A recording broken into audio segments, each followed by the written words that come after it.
welcome back to Wholehearted Homemaking. My name is Heather, and today I wanted to talk to you a little bit about that thing called reading.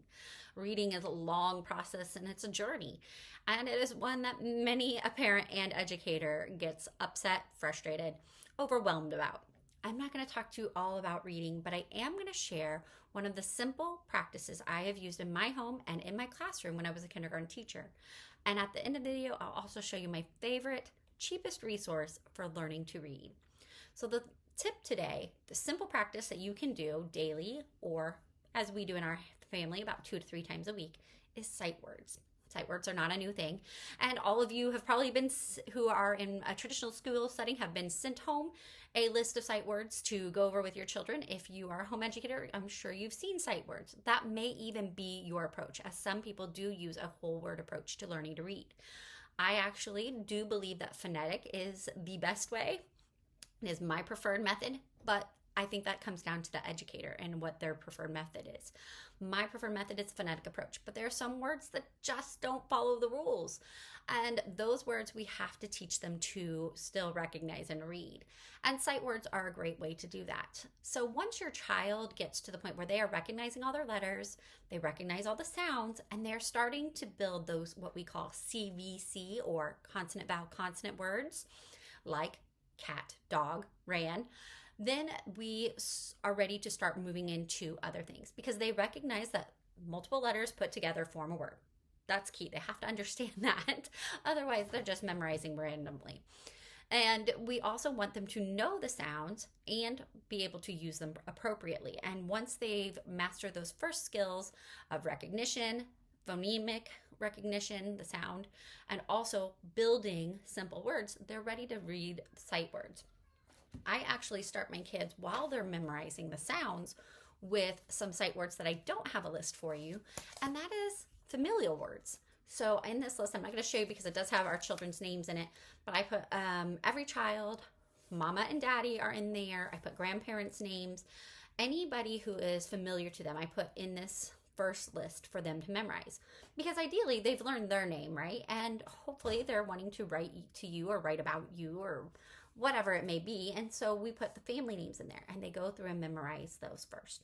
First, we also include, with the familial names, we put emergency contact information. So they have 911, mama's phone number. You would also possibly put an address in there. Once they have those familiar terms, we move on to 2-letter words. And you'll say, wait a minute, at is not really a sight word. Okay, you got me there. The list that I have on my Teacher Pay Teacher store, which is free, includes sight words and high frequency words. So those are words that you see often. Sight words are also words that you want them to be able to just know when they recognize it right away. You just look at it and you know it, okay? So go is considered a sight word because it doesn't follow the rules, but it's also a high frequency word that you're gonna see a lot and something you need to just know, right? Also, I put some easy words in here because sometimes kids need a win. Reading is hard work, and sometimes as adults we forget that. And so children need that win. And I know through working with my dyslexic child that she needed that win. She could tell me A-T says at, and sound it out. But when we got to a harder word, like no, it didn't follow the rules. Okay, she had to remember that sometimes O says O. Okay, that was hard enough, let alone do. That's not following the rules at all. And so having a few words like at, it, things like that in list are little wins for her as she's going through them.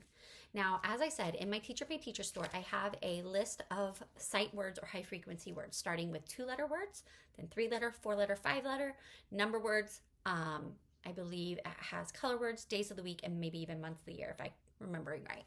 It is perfectly free. It's just a chart for you to be able to make this. These are just index cards, okay? Nothing fancy here. You can buy fancy sets, but we don't do fancy here. So we just write these on here. We will practice them in order until she knows, or till the child knows almost all of them, if not all of them. That's when I will start to mix them up. I think some people will mix it up right away, and then the child is guessing every time. If you get them in the repetition, you're right, they're going to memorize in order, so that they could even say in their sleep, at, am, be, by, do. If you get the picture here. Now I've got it all messed up. But you can go through that way and they'll memorize it. You're right. I want them to do that because I know if I'm getting them to attend to it, they're going to have it at, am, be, by, do. They're going to know it, whether they're looking or not. That's true. But then when I mix it up, they're going to get caught off guard, but they're going to still recognize, wait, I've seen that before. And they may even have to say, wait, I think am came right before that. Be, it's be, but it's still helping them, okay? So don't mix it up too early. Try to stay in order for a while and then mix it up. Like I said, I do have these. Now, to help me as the parent, I color coded them, okay? You can buy index cards in all kinds of colors these days. Construction paper also works. This helps me as the parent when I do mix them up, get them back in the right order. Because once they know all of their familiar words and all of their two-letter words, I'm going to mix these two together. Then we're going to go through those till they know those really well. That's at that point, then I will add in, well, these is not the right stack, but I would add in the three-letter words. And once I add in the three-letter words, we go through this until they know it. Then we add that to the stack. Okay, you see where I'm going? And that's the point, is that we're slowly building those skills of memorization to know those words. These are all words that they will see frequently. They do have one for, I do have one, I believe, for almost every letter. I don't know that I have one for X or Q, but they also will help you if you do word walls in a school setting, or if even in your home you have word walls in your notebooks or whatnot. Those will help you to fill in those and have them across the different letters. But I highly recommend, don't overlook sight words, because sometimes we think, well, we've done that forever, it's not going to work. But we've done it forever because it does work. And this is super simple, and it may be too simple, but I did want to offer that freebie of the checklist, and it is on my Teacher Paid Teacher store, which I will link in the description box below.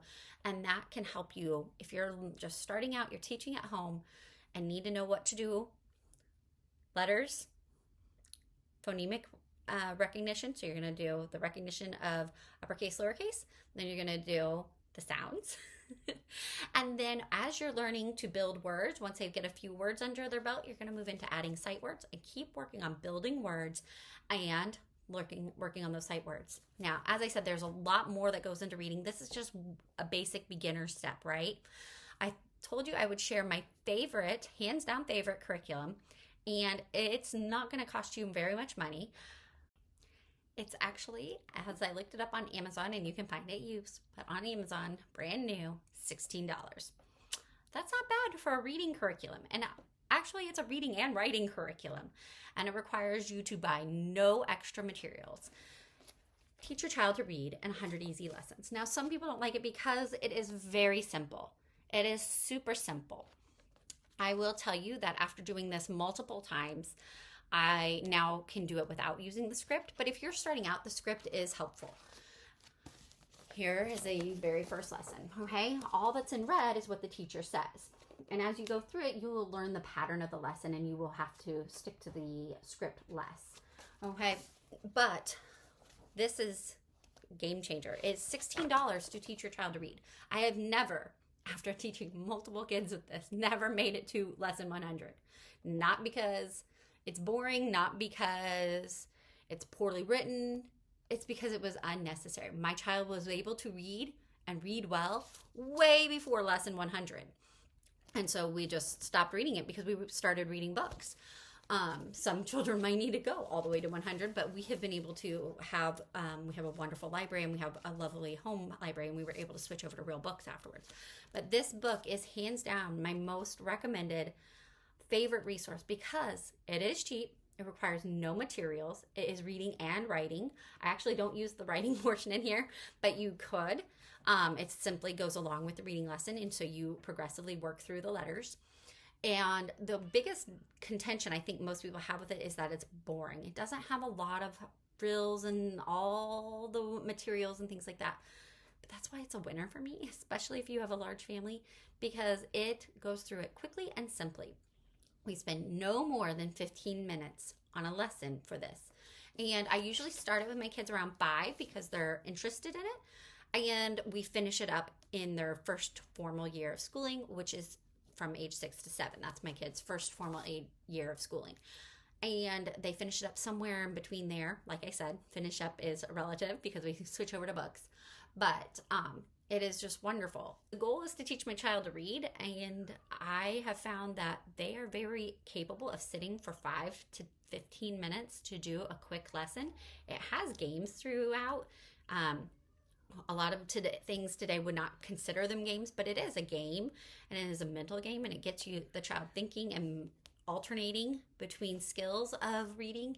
And I do appreciate that. It has rhyming games, it has say it fast, say it slow, and ways to get them to practice in a very simple, short time. And so I highly recommend this. I'm not getting any kickback from this. I don't even know who the author is, Siegfried Engelmann. Um, but this book has just been a blessing to our family over the years. Like I said, cheap, easy, simple. This is amazingly well laid out for a phonetic education in reading. So teach your child to read in 100 easy lessons, hands down, most recommended. So that's all I have for you today. I will try to come back to here and share more about learning to read processes and tips and tricks. But for now, that's all I have for you today. So thank you for watching. Let us go forth and strive to serve our families and the Lord wholeheartedly.